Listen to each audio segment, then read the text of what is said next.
Good morning, and good morning, guys. Welcome to another fabulous episode of Exit Strategies Radio Show. Hey, I am your host, Colin J. Millett, broker and owner of Exit Realty Low Country Group in beautiful North Charleston, South Carolina, guys. Hey, if this is your first time listening to this show, you, sir or ma'am, are in for a treat, because our mission here at Exit Strategies Radio Show is very simple. That is to empower our community through financial literacy and real estate education, guys. We are legacy building. That is what we do. And so, guys, we will not disappoint you today with this show, okay? I told you guys in previous shows to go get your tablet and a pen or a pencil. Guys, I need for you to put everything, I need you to turn off everything on the stove if you're cooking breakfast this morning, because you want to make sure you pay attention and get some notes from this one today. So, guys, I'm extremely humbled and honored to have as a guest here on this show none other than Vernon Beckford, who is the CEO. That's the chief executive officer, the chief, guys, with Diversified Lending Solutions. Vernon, how you doing today? Colin, great to be here. I'm excited. Legacy building is our goal as well, so can't wait to speak to you and speak to your viewers. Awesome. So thank you so much for that. Look, Vernon, if you don't mind, tell our listeners a little bit about Diversified Lending Solutions, what your role there is, because I'm sure they're going to want to buckle the seatbelt up and take this ride with us today. Sure, happy to do it. So as you mentioned, I'm Vernon Beckford, the CEO of Diversified Lending Solutions. Diversified Lending Solutions helps small to mid-sized real estate operators arrange financing for their projects. And as your listeners are already well attuned with, the process of getting funding for your deal, whether that be debt or equity or everything in between, can be very challenging, especially when you're dealing with smaller deals and or if you're an operator that is not a big household name. So our goal is to take folks who are in the position of having good backgrounds, hard work ethic, they're in their local communities, they have visibility to deals. How do they get to a position where they're doing deals 3 times as big as they were doing a year ago? Mm-hmm. What resources do they need on the financing side to get that funded? And that's what we're here to provide them. That is awesome. So, Vernon, if you don't mind, give our listeners a snippet of, if you will, your background. You, Fortune 500 companies, you have an impressive resume, and I just want to make sure our listeners get a sampling of that. So if you don't mind, tell us a little bit further about your background.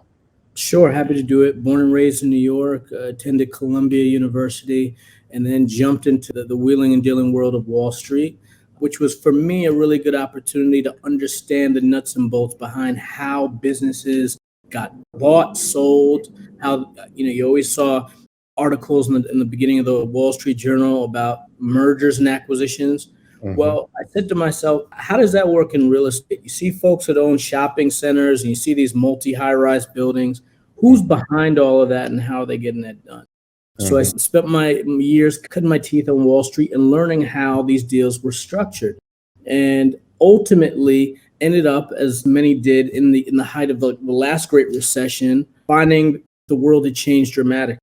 And so it went from being in a position to actually structuring deals to in a position of working out distressed deals.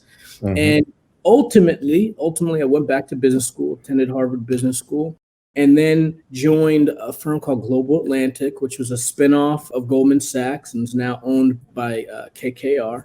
We built a large real estate investment business where we were investing in everything from ground up multifamily to writing loans to joint ventures to buying bonds. So have been through multiple cycles, multiple iterations, and multiple types of real estate, and decided, frankly, at some point, we'd spent so much time working on these big transactions, and I know that you can appreciate this, would do smaller deals with my friends and colleagues, and it would feel like you were pulling teeth or moving mountains just to get the deal funded, when here on this other side, you're working for massive institutions with billions of dollars sloshing around, and those deals are moving by fairly smoothly. So it always irked me, especially in our community. It felt like, what do we got to do to make baby steps to pool Mhm, resources and take the knowledge that I know is there, mhm, knowledge, and pool it with capital?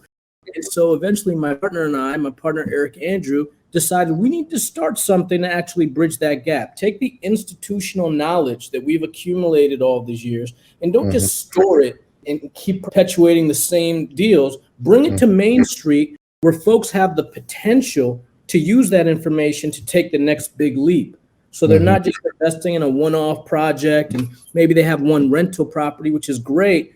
Why can't they be the owner of a 200 unit multifamily complex? mhm. Why aren't more of our folks getting there? So that's really what brought us to this point. Wow. So that is impressive. And it's interesting you to say that.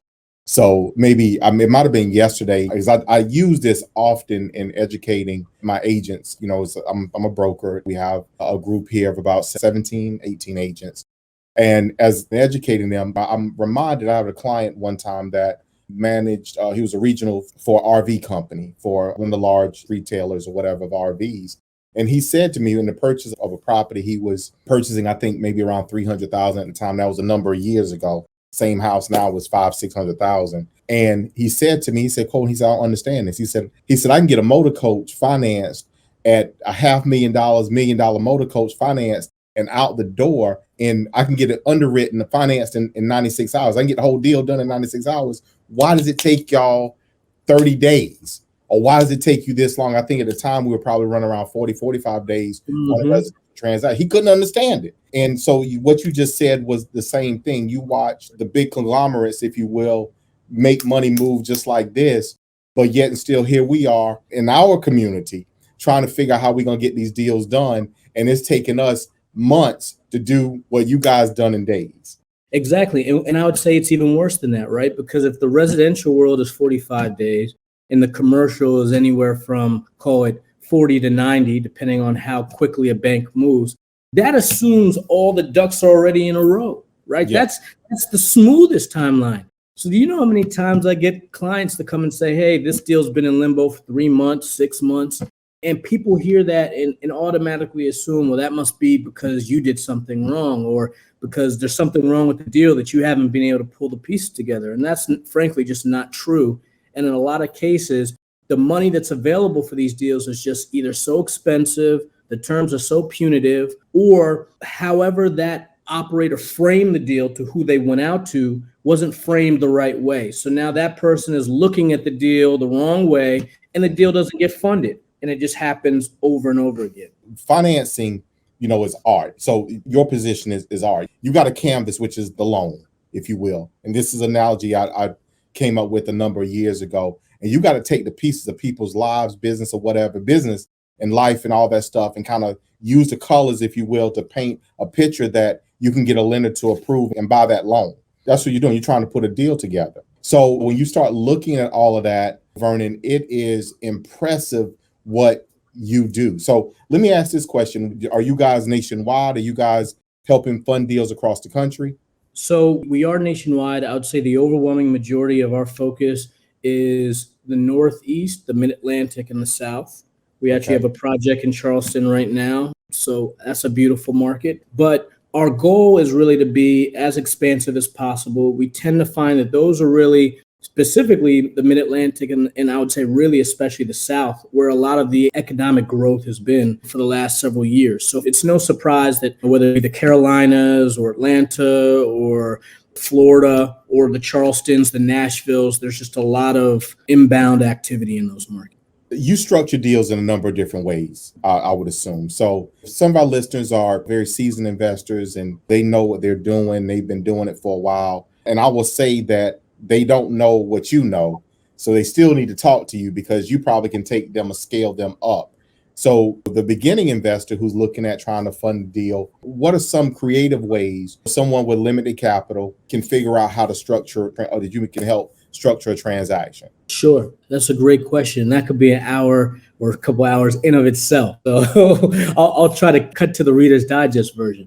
And let's start from the beginning, kind of through the closing of a transaction. Very beginning of the transaction, often folks are going to have to put up an earnest money deposit. Mm-hmm. One of the biggest impediments to them doing much bigger deals is, well, I don't have enough liquidity for the earnest money deposit. Or if I do, I'm going to exhaust all of my liquidity and have to backfill it with the investors I bring to the deal. One of the things we started doing at DLS was start to fund earnest money deposit loans, so that you had the ability to go out and make offers comfortably without fear of, will I actually have to exhaust my whole bank account just to put deposit? We found that for folks in our communities, doing little things like that can be very impactful. Next piece of the puzzle, I would say, what are the other reasons that prevent folks from doing bigger deals? One, and many of the loans, when you do a bigger deal, the bank's going to say, even if it's a non-recourse loan, meaning that if everything goes bad, we're not going to come after your personal assets. If certain bad acts are committed, whether you commit fraud or you commit malfeasance or you took toxic waste and threw it on the property, that does trigger recourse. And we're going to need to see that there's sufficient net worth and liquidity there to collect. Doing a $10, $20, $50 million loan and you need to show $10, $20, $50 million in net worth, that automatically is going to take a lot of folks out of the running too. So what we start doing, bring key principals, that's what we call them, key principals to the transactions, to partner with these operators so that they could leverage the fact that they have a higher net worth. And that gives them the ability to participate on larger deals as well. So let's start there. Then let's say, okay, well, now I need to secure debt for my property. Debt's going to be the overwhelming majority of the capitalization of my project. So I need to know, am I going to get 55% of costs, 65, 75? Because that's going to dictate how much equity I need to bring or raise to the table. And what I'd say is that there's an entire process that we participate in and we lead. And that's an entire interview in of itself of how do you convince the lender to give you the most advantageous? How do you convince them, if you want 70%, that that's a reasonable ask? And there's a whole process to doing that that involves speaking their language and being able to frame the deal from the perspective of a lender who at the end of the day doesn't make extra money if you do well on the deal.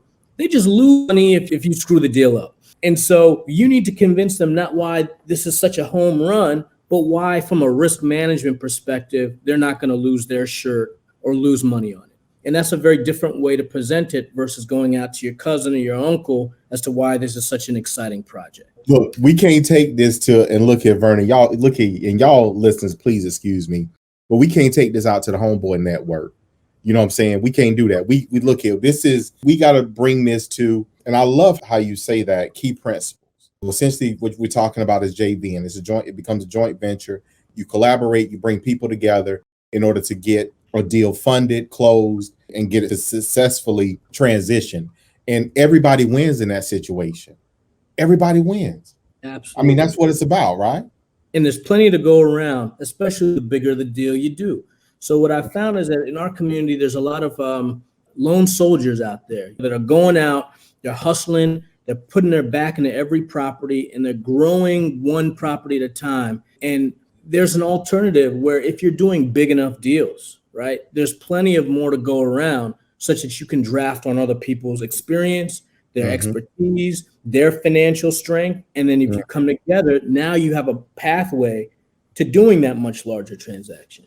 Because eventually with the experience, then you become someone that can be a key principal. Exactly. You know, everybody is relevant in that situation. So one of the things that people always trying to figure out life hacks, how to get in, how to make something work. And it's what I just heard there, man, is this is how you hack into higher level of real estate investing. Absolutely. No question about it. I'll give you a story. So one of our favorite stories that I like to tell is that we have a client, African-American sister based in Houston, really, really great, had about her, she thinks about her deals. She left corporate and in very quick order managed to get about 500 units under management of multifamily housing, which in of itself was tremendous. She found a large project. Many of our larger competitors she'd spoken to beforehand, and they said, oh no, we're not going to be able to fund you. Whether it was because they didn't love the market, maybe they didn't love the deal was large relative to her prior experience. There was any assortment of reasons why they said, we're not going to get it done. We looked at her background, we looked at the project, we looked at the market, and we said, we understand these things, and we're going to actually be able to translate to a lender to get it done. Mm-hmm. Fast forward, we got her a $40 million loan on a 500 unit multifamily portfolio. 4 years or 3 years ago, she wasn't in the business. So for us, being able to be a part of that with, by the way, an African-American attorney and an African-American sponsor was absolutely liberating. And from our point of view, the evidence that this can be done. Mm-hmm. And you don't have to be starting from some crazy level to level up to get there. So to your point, what she was very good at doing is acknowledging what she was good at, where she could pull other people into the puzzle to add value, and then draft on them so that she could accelerate her own growth. That's impressive. The opportunities are endless. I'm assuming you guys are able to help with all types of transaction, whether it's just buying an existing asset that's already cash flowing and that's it, or whether it's purchasing, renovating, and improving, and then stabilizing the property and then selling it off for something in the future, which is all a great models according to what your appetite is and what you're looking for in the long term. Is that correct? Absolutely. That's absolutely correct. And what we find is typically what requires the most creativity are the deals where you're either building ground up, or you're doing maybe a fix and flip, or you're doing a renovate, stabilized business plan, because there's so many variables there. What's the in-place value? What's the as renovated value? How are you going to get there? Which contractor are you going to use? What are rents going to be when you stabilize? All of those variables come together to determine whether a deal is attractive or not. And so that's where we can really add the greatest value, because there's so many opportunities to get derailed and sidetracked when you're trying to pull that together. And I would say one thing just to add on to your earlier question in terms of creativity, there's so many programs and so many structures out there that folks aren't aware of, whether it be, for instance, many of your listeners probably aren't aware of CPACE, which is a great program that can be used if you're completing renovations on your project that are tied to energy efficiency. Those funds can be a great supplement to a senior loan that gets you more leverage and allow you to raise less equity under very attractive terms. And so there's a game here. We're probably just in this third or fourth inning of understanding products like that we can use to our advantage, that frankly can make or break a deal and whether it's financeable. That's awesome. So a lot of stuff that projects and stuff that I work on or work with, energy efficiency becomes one of the conversations. Well, improvements be made, energy efficient windows. What kind of systems, mechanicals are you putting in? Is there any efficiency ratings or anything there that you can capitalize on? I don't think I knew it per se as quote unquote CPACE, but I know that because if you make certain improvements, then you can, that gives you a little bit, I give you some credit, if you will, on the back end. So that's quite impressive. So what are some tips, tricks, or anything else that you'd like to share with our listeners to kind of get them to see the bigger picture? Sure. So when I think about what is the key to success in almost every deal, it really comes down to four things, right? These four simple things. The first is litmus testing. What do I mean by litmus testing? Everyone falls in love with their own deal. I get it. I've done the same thing. But you can't fall in love with your deal so much that you've completely lost all objectivity in how someone else will look at it. So the first thing to do is really be robust in analyzing why you think the deal you're pursuing is as attractive as it is, based off of actual defensible numbers, whether it be the demographic data, the recent sales. Why is it attractive? And that's a big part of what we do, helping bring people back to reality as to, is your deal as good as you think it is? Two is what I like to call objection smoothing. You have to look at every deal from the vantage point of the person that is most conservative. Think of your conservative grandmother who's going to say no to everything, and look through her lens as to what questions would she ask, what things would make her feel nervous, right? If she wasn't in your shoes and knew everything about the deal that you knew, what would scare her away and give her a quick out as to saying, no, I shouldn't be doing that. And lead with that and be able to position around that so that you're not giving people an easy out, especially if they're not familiar with markets that are historically underserved, or markets that we may have a really good touch with that they don't. Don't take it for granted that they should just know. approach the conversation from the vantage point of, I'm going to assume you don't like it and convince you why you should. Point three would be what I would call de-risking. You don't know how many folks I see that get so excited that they get a term sheet from a lender that they're ready to go off to the races because they just want to close. And then if you read in the fine print, there's all those little things that they're going to give them heartburn once they close that they didn't pay enough attention to.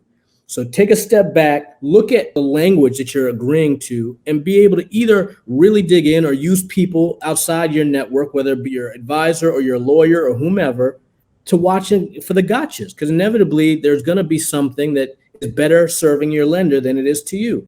And then for the fourth piece, and this is such an important piece, is what I call fact filtering. You don't know how many people that I've encountered with, it's almost like the person that just overshares with you when you're talking. You say, I didn't ask you that. And they just said something that put themselves in a less favorable light than they needed to. Operators sometimes in a rush to get their deal funded share information that either confuses the business plan, raises skepticism around certain aspects of the business plan, or just leaves a lender befuddled as to, is this really the person that I want to lend money to? Don't find yourself in a position at the 5-yard line where now a lender just wants to walk the deal back because you've given information that gave them a reason to doubt you. So one of the things that we've been very good at is being the wall of defense for our borrowers so that they don't put themselves in a mess by oversharing or sharing the wrong. So I would say it's really those four things, and it doesn't just have to be real estate. I would say if you're an investor, if you're an entrepreneur, view your activities through those four lenses and make sure you're approaching those thoughtfully.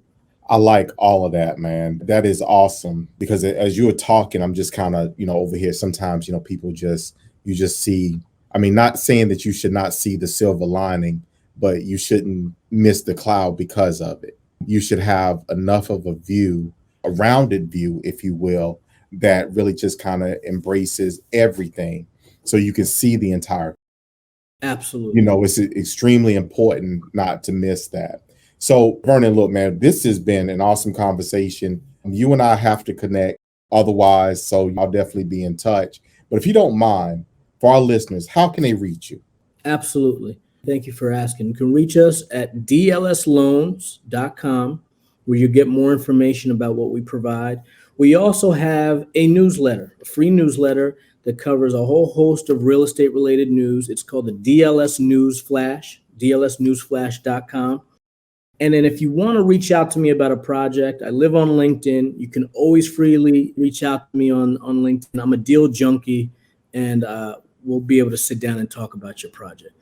Good deal. Awesome. So for our listeners, guys, this right here is why I do, to have people to come to pour into us, to explain to us the opportunities that are beyond what you see.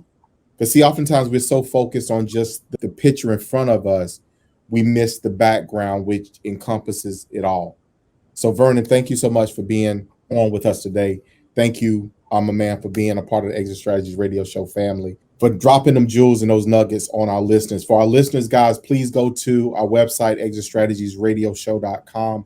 Please make sure you subscribe. You can get this episode, all other episodes, guys, that we have put up, and you can start to put these pieces together.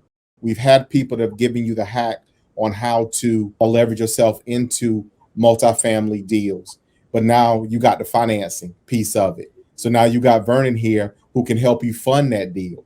You already know what you can do with it once you got it, but now we got the guy that can help you get it. So that's what this thing here is about. We're linking all of it together, guys. We're putting all of it together, all of it on the table, all of it on the plate for you, because you are our listeners, you are our family, and we love you. So Vernon, again, one more time, man, I really appreciate you being on with us today. Thank you so much from the bottom of my heart. Thank you so much for having me. You're welcome. For our listeners, guys, y'all know how I feel. Y'all know what I say. I'm going to put all of it together, and I'm going to do it this way. I love you. I love you. I love you. And I'm going to see you guys out there in those streets.